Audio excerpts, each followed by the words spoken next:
The year was 1954. With their sturdy, broken-down microphones, they were headed for greatness in the American West. Jack and Ron in the morning.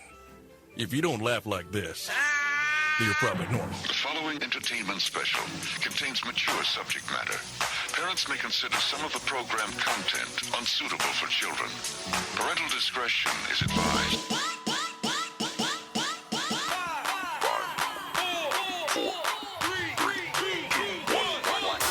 It's the bad boys of radio. Here's Jack and Ron. Oh, yeah. It's us. We're here again. Another podcast. How you doing? Straight from the 616 studios in Moore, Oklahoma. And thanks to Chad for hooking us up, taking care of this whole little production. Yeah, and you know what? This is the one thing I do like the way you just said that. Hey, straight from 616, baby. You got it. So it's, you know, it's identifiable. Hey, where's 616? We'll tell you all about that maybe a little bit later on. Yeah, we're right here. Jack Dam Elliott, Ron Dam Williams, America's two favorite jackasses, with our typical hello and congratulations to one of our winners this week, Louis gift card and Krispy Kreme donuts. It goes to Leo Cage. Leo Cage, a great humanitarian he's a great guy. A great broadcaster in his own right. So congrats to Leo. You go ahead and share this podcast with friends of yours on Facebook, and you could be the winner next week right here as Jack and Ron kick off another podcast. A lot of things going on in the world. Oh, yes, indeed. I'll tell you what we're going to do a little bit later on.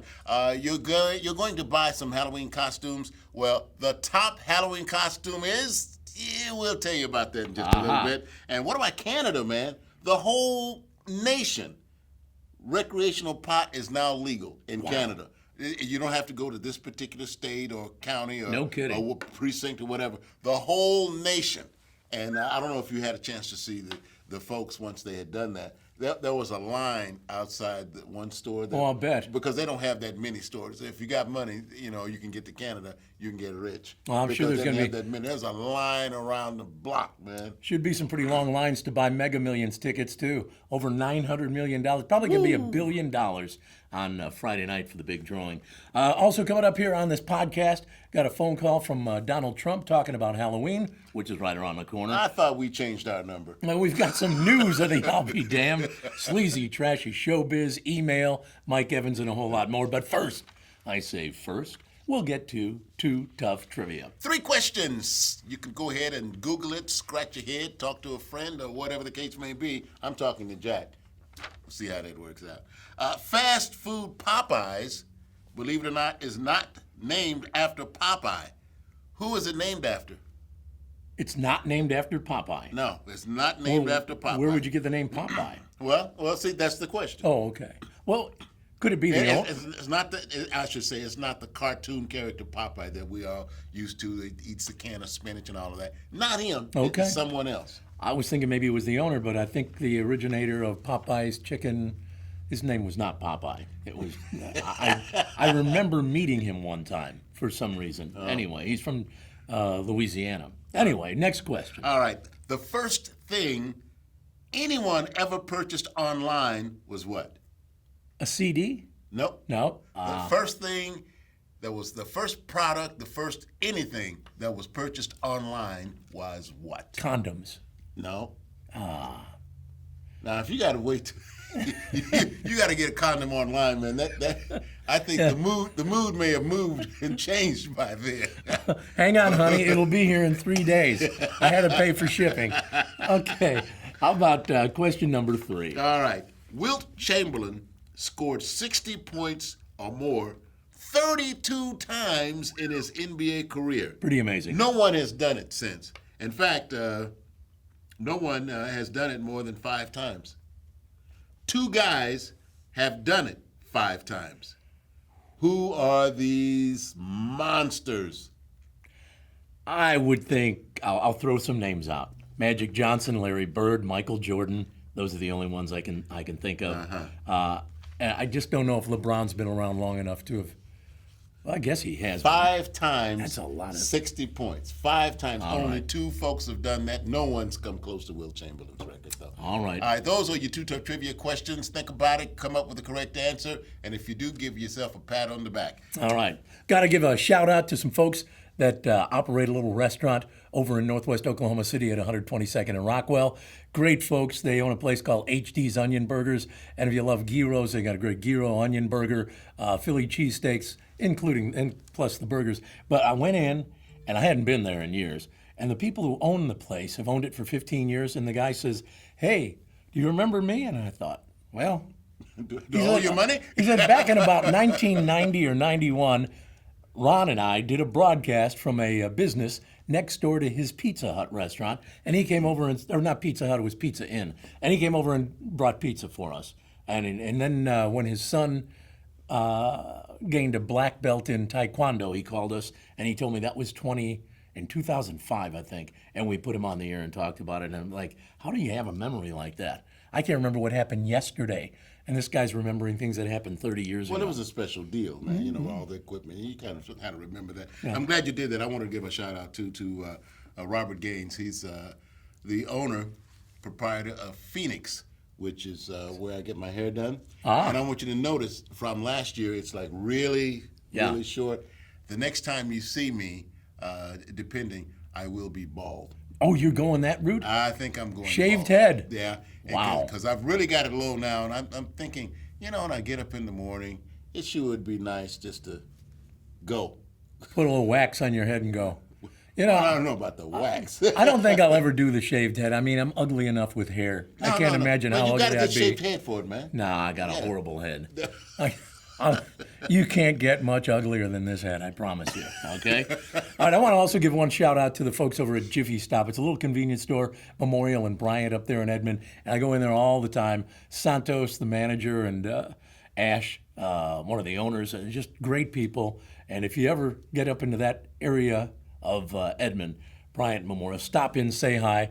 They've got great people who work there, Prashant and Arjun, Kashum. They're all there, and they're just great folks, and they'll be really nice to you, I promise. Tell them you know me and see how fast you get thrown out. And talking about saying hi, we had a very special phone call. Someone said hi to us, and this is when I guess we were on, not terrestrial, but on the radio, and he gave us a call, and it was absolutely fantastic.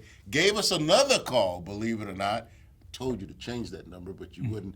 And it should be quite interesting. All right, here you go. It's, our favorite president, Donald Trump.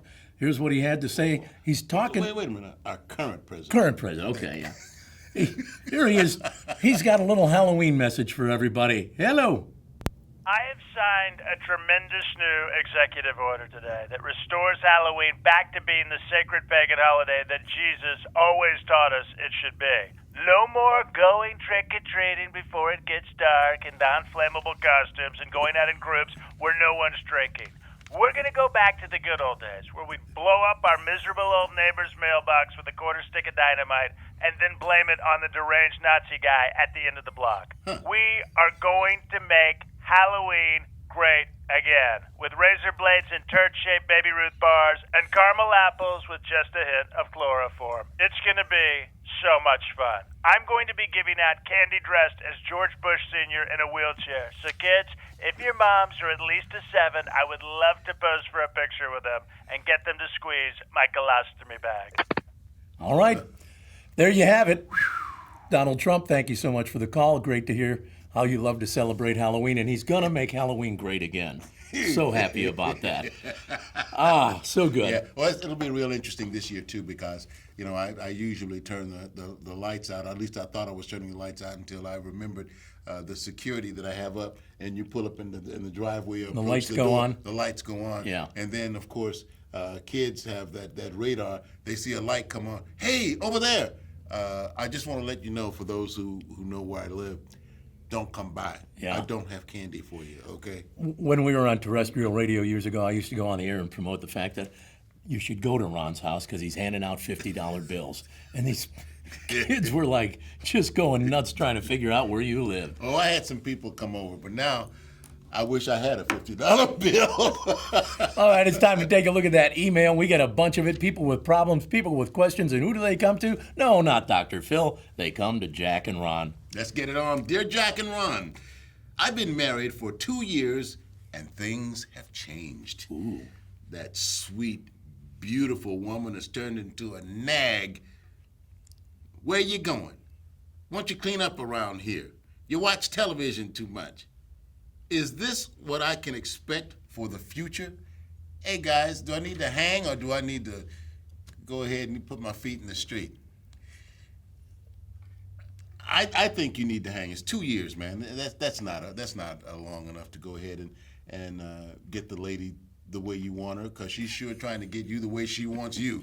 You can't retrain people though. That's the problem. Well, I know, but there needs to be some compromise. There needs to be some compromise, and I think a major part of it, the compromise, is just tell them shut up. Yeah. Well, you try that though, and then that turns into World War III. Well, or maybe she shuts up. Possibly. Yeah. Or just cut your losses and move on. Ooh. If you're fed up with the whole routine, I can. Because I don't think it's going to stop. I can see that. Well, I'll put it this way, dude. Just tell her where you're going. Hey, babe, I'll be back. I'm going to the store. I'm going over to a friend's house. I'm going to get drunk. Whatever the case may be. That goes over real well. Yeah, and you know, if you're used to dropping your clothes around, pick them up.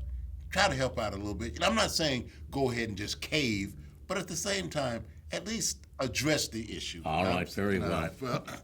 Yeah, we're for marriage. We got one more here. More email. Dear Jack and Ron, my husband was a whore in high school and college. Ooh. Now he's starting to have contact with some of the women that he knew on Facebook. Now, I'm not jealous. All right. I'm not jealous or insecure. I just think it's disrespectful. Ooh. What to do, guys? Well, don't know if you've already told him or not, but tell him that you don't feel comfortable with him, even if it is on Facebook, communicating with some of his old conquests. And tell him he's got some conquests he needs to take care of right there at home. You know? And just tell him, just get in his face. That is something I see getting out of control. It could. Why Why don't you meet me for a drink? Well, let's go and have lunch, and then off you go. And remember that little thing you used to do, and you don't want that. Go ahead and cut that off. I don't see anything but trouble on the horizon for you, my dear. Meet me at the New Homa Motel, baby, where they feature vinyl flooring and give you a mop and bucket so you can clean up when you're done. The New Homa, a fine establishment out there on Northwest 39. All right, here's something we've done over the years. We have a list of words that people find very uncomfortable when they hear them, when they say them. And generally, if they're uncomfortable hearing them, they won't be saying them. Anyway, these are words that make people cringe. Squirt, moist, squelch, secrete, panties, defecate, flaccid, yeast, chunk, orifice, coagulate, ointment, crevice. I've been... Well, yeah, well, you know what? There were one or two in there I have a problem with. Which ones? One was flaccid. And Well, panty doesn't bother me. No, panty doesn't We used to bother work me. with some females that didn't like the word panties. Or moist. Yeah. Yeah, and of course, knowing these women didn't like that, the first thing we did when we passed their little cubicle and looked in and said, "Hey, it's raining out there. It's not real heavy. It's just moist." Yeah. That never went over well for some reason. No, we were laughing, but we were the only ones. I was trying to think. There was another word that there are so many words like, what's that thing in the back of your throat? Uvula. Yeah, that bothers people too. Why? It's just a part of the body. And what's that? Took anatomy, didn't you? And the skin on your elbow, it's called something too that makes people uncomfortable. Ashy? No, it's it's like wiener or something, but I can't remember. But somebody will remember. See That's my for sure. wiener? Yeah. At any rate, those are words that make people cringe. It's about time for us to take a quick break and come back at you with part 2 in just moments. It's football season, and we're number 1. Come join us at Louie's Grill and Bar. We have something for everybody. Burgers, wraps, salads, pizzas, wings, and of course, plenty of your ice-cold favorites. At Louie's, we're in your neighborhood.